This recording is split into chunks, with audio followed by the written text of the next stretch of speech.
Kötetlen beszélgetés. És egyből csak. Mikor vezetted el az ügyességet?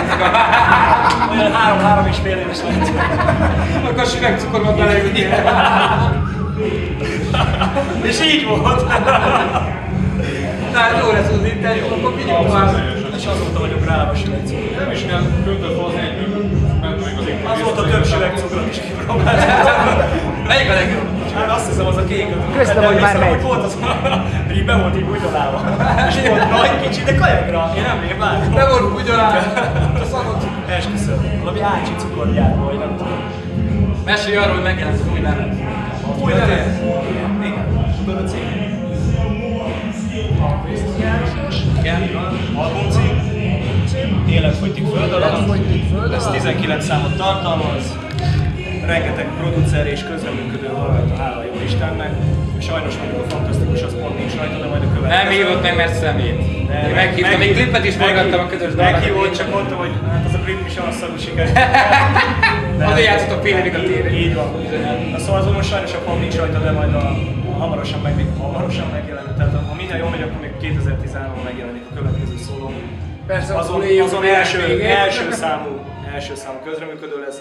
A Vészkijáratról meg annyit kell tudni, hogy a Győri testvéremben, aki szintén a Blues Brothers-nek és a Street Champ-nek a oszlopos tagja, tehát úgy hívják, hogy PHT FET, ketten hoztuk össze ezt a lemezt, 19 számot tartalmaz. Szerintem egy igen masszív kis underground hanganyag lett, és szerintem egy nagyon érett cucc. Úgyhogy most azzal járunk majd turnézni, december 15-én lesz az első lemezbemutatónk, Győri Bánok lapos tanszéken, és akkor reméljük, hogy beleszünk azzal is az országon. Most meg itt vagyunk nálatok Sárpogárban, fantasztikussal. DJ Zeffille, bocsánat, így van, aki tök jó alapokkal szolgál már most is, igen, és még el sem kezdtük. Reméljük, hogy tök jó lesz az éjszaka. Hát is adnám a szót a tanult kollégámat, ő is mondjon valamit, mert neki meg most jött ki a legújabb klipnek. Igen, a legújabb klippel nemrég jött ki. Szívvel, lélekkel a filmmel, amiben Kapu is közreműködik. Egy GoPro kamerás kis videóklip, amit egy banánülős biciklivel vitten véghez. És egy majdnem olyan, mint a süvegcukor.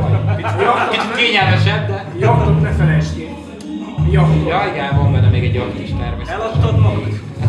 Azt nézzek azt a klipet. A legjobb. Sajnos én nem láttam, de megnézem. Semmi, annyi volt, azt is mentem el, de kitaláltam, felhívtam a tulajdonosát, hogy valójában ő egy Németországban dolgozott, de pont akkor hazajött hétvégére a forgatásra. Ezeket a forgatásokat úgy kell elképzelni, hogy kitalálom a sztorikat úgy nagyjából, és akkor az pár nap alatt, egy vagy két nap alatt leforgatjuk az egészet. Legyen az bármelyik.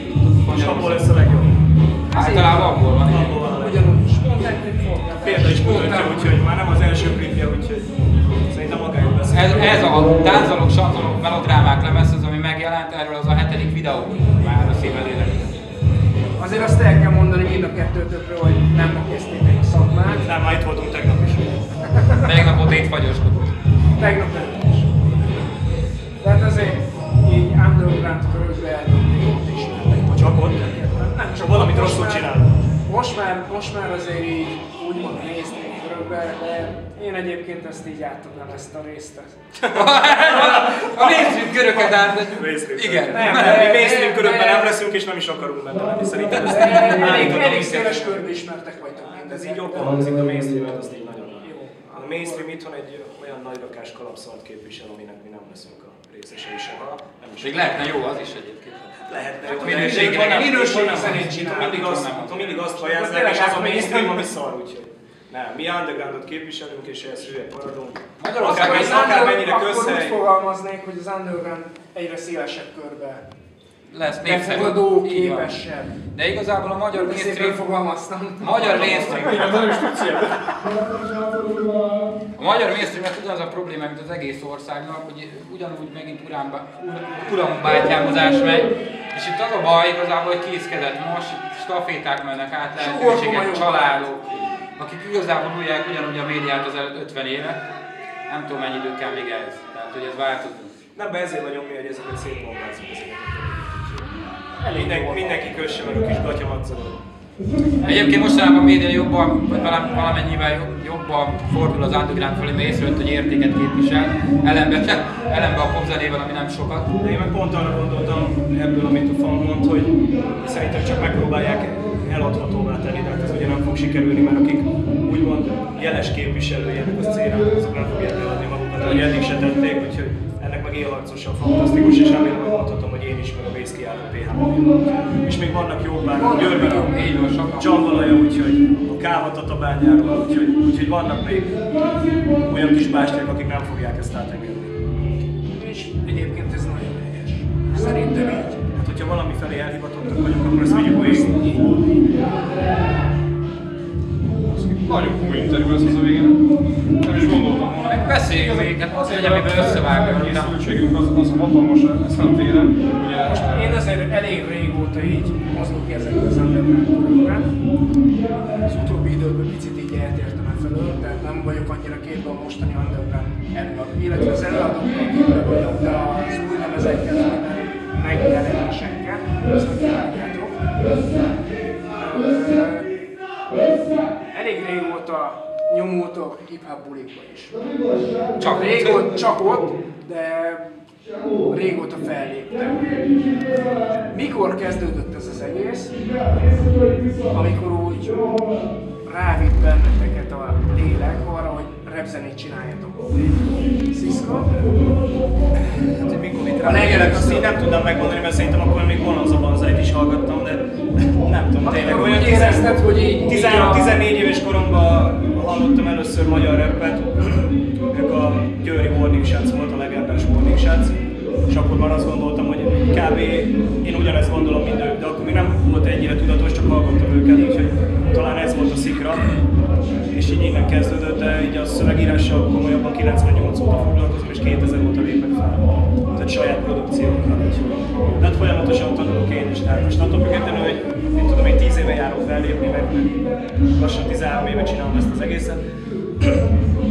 Komolyan, meg tudatosan, folyamatosan én is azt érzem, hogy fejlődök. Ennek egy nagy mérföldkövő most a vészkiállat is. Szerintem ez az, amit mondjuk lehet, hogy 50 éves koromban is fogok tudni majd csinálni, de azt csak akkor fogom csinálni, hogyha belül szívvel, lélekkel azt érzem. Szívvel, lélekkel. Szívvel, lélekkel. Erről van szó. Funk? Nálad? Nálam úgy történt az egész, hogy 92-ben bekötötték az MTV-t, nem hallottam magyar rappet, én abszolút az NWA Public Enemy vonalon, azok fogtak meg a jó MTV Raps műsor, és én már elkezdtem ennek a példának az okán írogatni szövegeket. Ez 93-ban, amikor a legelső felvételünket megcsináltuk, még az egyik lakótelepi haverommal, bent állunk a fürdőszobában, a Mentek az úton című számot írta, ő írta, hogy idősebb formában, mint én, Old School Red B, az ott nem. Még tudok is belőle szövegből. Mentek az úton, nézitek az eget, kiabálnak rátok, rohadt szemetek, nem érdekel semmi, szartok mindenre, kurvák szaladgálnak a sarkon kiverve, árva szemmel néznek rátok, megrugdossunk, vagy arrébb álltok, nincs a ruhá, valahogy így van, nincs a ruhá a hátak mögött. Kiabálnak nekik, hogy rohadt dögök. Együttéstől lapulsz a kocsinak, kis semmiségért nagy zűrt csinálnak egyáltalán. Nem érdekel engem, üzenem nekik, csókolják a seggel. 93. Bocs. Nem én írtam, ezt még a Feri írta. És akkor onnantól kezdett ez az egész, majd lett egy kritika együttes. De ezek még elég amatőr dolgok. Nem, hogy eléggé nagyon amatőr dolgok. Az akkori hangtechnikáról nem beszélve. Tehát kb. Úgy voltak a felvételek, hogy két magnum. Egyikről volt az iskolánál, a másik nekünk ugyanez csak az 98. A Feri úttörőként dobos volt az iskolában, ezért hazalopta a dobot. Kitalálta, hogy ő majd House of Pain dobol hátul. Úgy ütött a dobot, egy csomó felvételben sokkal hangosabb, mint a rap. Aztán már a végén felé mindent félét rappeltünk, mindent. Nem értem el. De hát így kezdődik. És miből lesz a cserebogár? És azóta végül is a rap zene az, ami más nem is hallgatom, nem foglalkozom más. Az MTV, a jó MTV Rap műsor volt valójában, amelyik akkora hatással volt rám, hogy ott a mai napig is abból is építkezek és égettem. Ez a szó nagyon jó volt, ezért most nagyon csúnyán berúgás. Ez a legnagyobb, hát akkor csak te fizetsz. Hát akkor te akkor berúg. Na, kérdezz még valami szépet, azt tényleg így jó. Egy izgalmas dolog számomra. Arról nem meséltek, az a feleségemre, meg rám tartozik. Házas vagy egy? Még viccelsz bolondozol, persze. Jó, ennyi? Ezt is jó. Megjelent egy album a napokban, amin szintén közölgettek mind a ketten. Ez pedig a Gangsta Zoliéké. Erről néhány szót a a zenei összeállítás, hogyan alakult, hogy jöttetek így össze, úgymond? Szerintem erről majd a FAM tudna többet beszélni, mert jól tudom, akkor a közös számunkra, a Nincs Post című számunkra az alapját azt abszolút ő írta. Gangsta Zoli, a Big Daddy Laci, fantasztikus, és én vagyok benne a számban. Mondhatom, hogy azt a Funk és a Big Daddy Laci által ismerkedtem meg a Zolival. Azóta ugye elég jó barátságba kerültünk, és szerintem ezután a szám után még lesznek közös dolgok, biztos vagyok. Úgyhogy így tök jó volt a srác. Ez közös fellépésünk is most a Petőfi Csarnokon. 29-én Becsában, Petőfi Csarnok. Budapesten a tetoválók éjszakája. Így van, tetoválók. Ott elnyomjuk ezt a számot is, és többek között a közreműködőséget mi is erősítjük a Funkkal. Úgyhogy Zolék nagyon jó arcok, de a Funk. Elkezdtem dolgozni 2000-ben, valójában most elkezdem a Zolival való kapcsolatoknak a virágzását. Hát úgy kezdődött az egész 2000-2001-ben elkezdtem dolgozni a Virgin Megastore-ban, és bejártak oda a Zoliék, többek között az egész Cartel dolgok, mert mindenki, és amerikai importlemezek miatt. Én pedig ott dolgoztam, és volt némi közöm hozzájuk, tehát hogy így innentől ott már megismerkedtem az Olival. Vagy későbbiekben zene, és az ominózus fellépésen, amikor együtt léptünk fel velük, ott mi már volt, én már ismertem őket, és akkor mondtam, hogy itt van, nézzetek meg össze. Én ott csináltam össze a Big Daddy Laci. Így van, és mondtam, most pont a közös klipünk a tévében, minden létezik, és akkor abszolút ennyi volt, megbeszéltük, és mondott a profi módon, hogy ez szokott működni. Felkértek, hogy csináljak rá egy alapot, aminek sajnos a vége az lett, hogy félig meddig ebbe a PLO olyan szinten belenyúlt, gondolom itt a jogdíjkérdés miatt, hogy hát ez egy kicsit ezt még nincs tisztázva. De hát azért valljuk be, hogy ez a zene rasztotta ki a bokorból a dolgokat, és igazából engem ez egy picit így feldőszít, meg én jobban rálátok, hogy működik ez azért az embernek. Ez kicsit ilyen rossz szájízet ad, de majd ezt még remélem, hogy letisztázod, mert arra a közös számomra, még a Sziszka is van, hogy mindenképp szerettem volna egy klippet. Nem is véletlen, mert szerintem ez egy olyan beindulós dal, ez egy annyira jó sikerült dal. Talán nincs elvetve, nem? Abszolút nincs elvetve, mert én még abban reménykedök, hogy még a dolgot visszarakom be. Most akarom sávonként elkenni az egészet, mégis több közön van hozzá, mint maga a mese. Mindegy, és ez most az a lényegtelen, az a lényeg, hogy megcsináljuk a dalt, nagyon jól sikerült. Én még a lemezen egy másik dalban is szerepelek, csodálatos minden. Menni Amerika, és nem akartak ki oda, hogy fasz. Minden Menni Amerika című dalban szerepelek 16 sorban, még elmondom, miért rossz Amerikánál. Mindegy, nagyon az egész nagyon jó.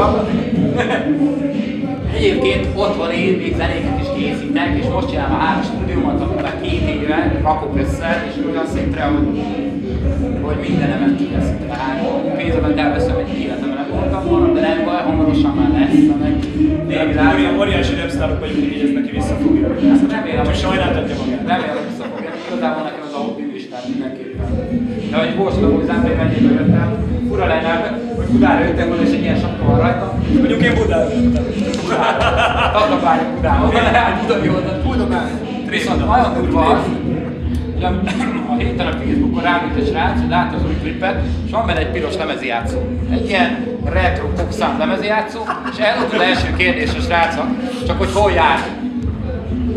Figyelj már, Fang, de azzal a lemezjátszóval veszed fel a lemezeidet? Ez volt a kérdés a csávon. Mondom, ne arra, én egy házi stúdióba veszem fel. Következő kérdés, hol lehet kapni házi stúdiót? Megírtam neki, hogy srác, ez nem egy olyan dolog, hogy bemegyek és veszek egy autót, érted, vagy valami ilyesmi. Mondom, ezzel nagyon sokat kell foglalkozni, hogy tudd, hogy melyik képhez, melyik mi az, és írjam le neki. És megadtam neki pár perifériát, de már akkor tényleg ott voltam, hogy azért álljon már meg ez a kisfiam, mert nem magyarázzam már, hogy kell még a bidit is használni. És akkor küldtem neki pár variációt erre, és visszaküldni nekem ezt, hogy ez nagyon drága. Vagy ő már hallott ettől olcsóban. Valójában ez egy olyan nehéz dolog egyébként, én is, hogy most már egy kicsit komolyabb szintre viszem, és elkezdtem a rekkeket, a vasokat vásárolni. Tényleg nagyon sok odafigyelés kell hozzá, úgy, hogy laikus vagyok, úgyhogy alig tud valaki ebben segíteni, mert az amerikai vasakat Magyarországon nagyon senki nem használja. Beszéltünk az Akairól, beszéltünk az MMO-fetekről, beszéltünk bármiről, ami valójában a stúdiótechnika és a repzenékre használták a 90-es években. Magyarországon az fehér hóló. Ha valamivel valami problémám van, ki kell vinni ide-oda, Amerikából kell rendelni bármit. Ez egy halálos dolog ilyen téren, mert 5-en foglalkozunk vele az országban. Viszont nekem én azt a fejembe vettem, hogy egy az egy olyan cuccokon akarom csinálni, ahogy a rap arany korábban a 90-es évek elején persze bizonyos dolgokat kiváltok számítógéppel, de a hangzás miatt ugyanazokat a vasokat szeretném megszerezni, és hát úton vagyok, illetve most akarok venni még egy keverőt is, amit talán meg szeretnék tanulni scratch-el.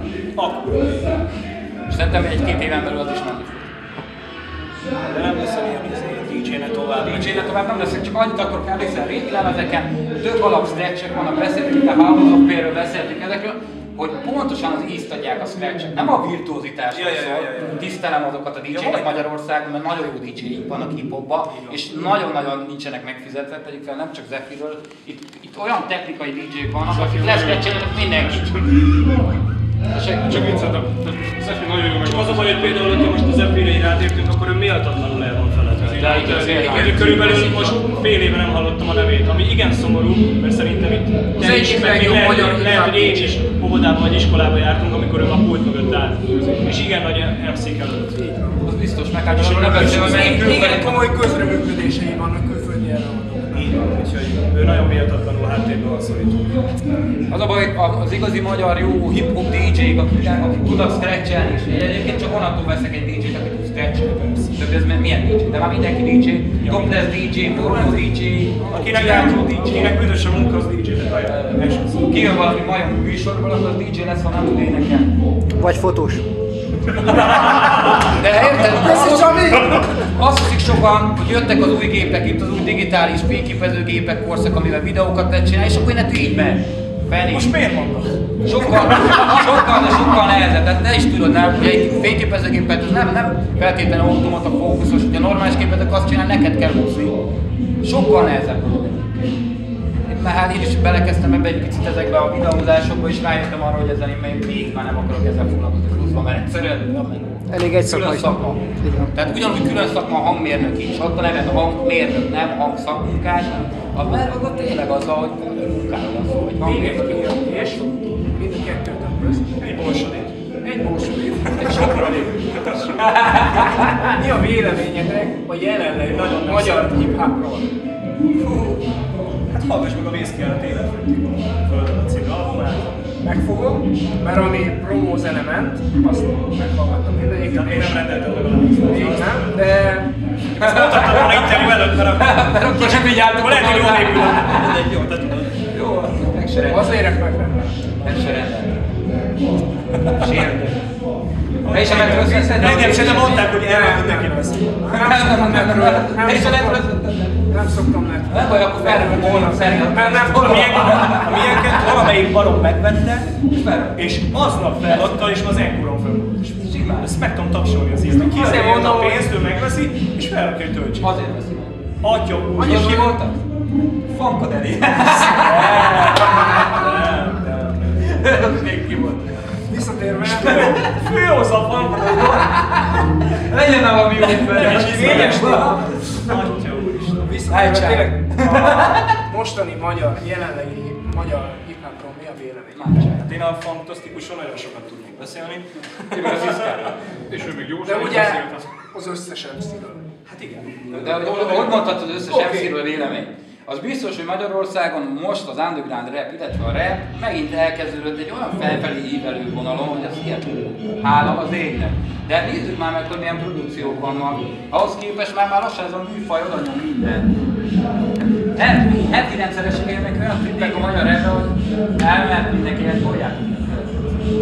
Mert nincs mese. Egyszerűen a rap olyan telefonpolitani egy pár éven belül, nem lesz más műfaj. De azért jó volt kimondani. Az lenne a legjobb, hogyha ilyen terrorista lennék a rapbe, esküszöm, és csak így bombáznám őket, és aki félgesen nem pusztuljon. Viszont volt. És igazából rosszat vagyok a műfajnak. Én igazából úgy gondolom, ezzel nem értek egyet a funkkal, én azt gondolom, hogy sajnos a többség az. Én azt gondolom, hogy nagyon-nagyon kevés a reel, és egy kezemben meg tudom számolni ki a reel. És én ezt a funknak mindig el is mondom, nem azért, mert most is itt velem, 100 lóvédője azoknak az MC-knek. Most elkutatni engem, még én rám gondolt. És akik tesznek azért, hogy Magyarországon legyen. Félgácsomat azért oda kell adnom be. Ne köszönjük. A pénzért minden.